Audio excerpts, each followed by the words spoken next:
Okay, so today we're going to cover the embryonic structures, and so let's go ahead and look at these models. When we combine the DNA from the female oocyte or ovum with the sperm, we're going to have, it's going to be called the zygote. So it's going to be ovum until the DNA combines, but it's going to be zygote. Once the DNA combines, we're going to make the assumption the DNA is combined, so we'll call this the zygote. Then it's going to start to divide. We have a 2-stage cell, we have a 4-stage cell, and then we have an 8-stage cell here. That further divides and we end up with this structure here called the morula. And then that's going to continue to develop. We're going to end up with these structures. These are different stages of development of a blastocyst. So it continues to develop. So we start here, we've got a blastocyst. The cavity in here is called the blastocyst cavity. This is also a blastocyst with the blastocyst cavity.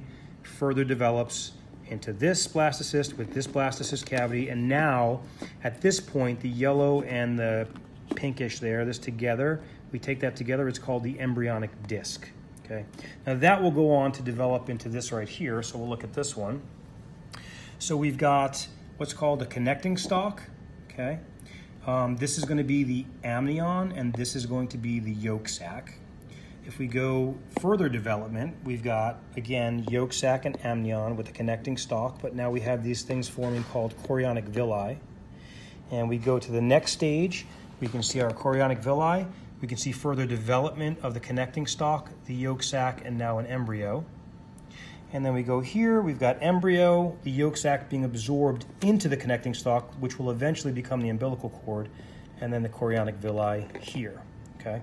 Now, a couple of other things we want to know. This is going to be our 5-week embryo, okay? And then we're going to have some other structures I want to cover before we cover position. So let's look at this one. So this white sac here is called the amnion, and the cavity inside is called the amniotic cavity. Okay, that's where the fetus is. And you've got, this is the umbilical cord. That's what that connecting stalk developed into.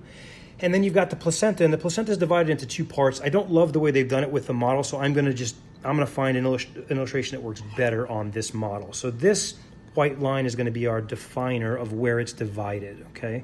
So on this side of the white line, we're going to call it the fetal placenta, closer to the fetus. And on this side of the white line, we're going to call it the maternal placenta. And so we'll use that white line to differentiate between maternal placenta and fetal placenta. And then that should take care of our structures. The only other thing we need to do is our positions. So when the baby's facing head first to the opening, that's called normal presentation. When it's feet or butt first, then it's breech presentation. And when the back or the dorsals, right, the thoracics used to be called dorsals, when they're facing the opening, it's called a dorsal presentation. And then the last thing we'll look at is just being able to recognize a 5-week embryo. And I always say it looks like the thing that popped out of the guy's stomach in Alien. So that's a 5-week embryo, be able to recognize it. All right, that should do it. If you have any questions, let me know. Stay strong. I'll see you next time.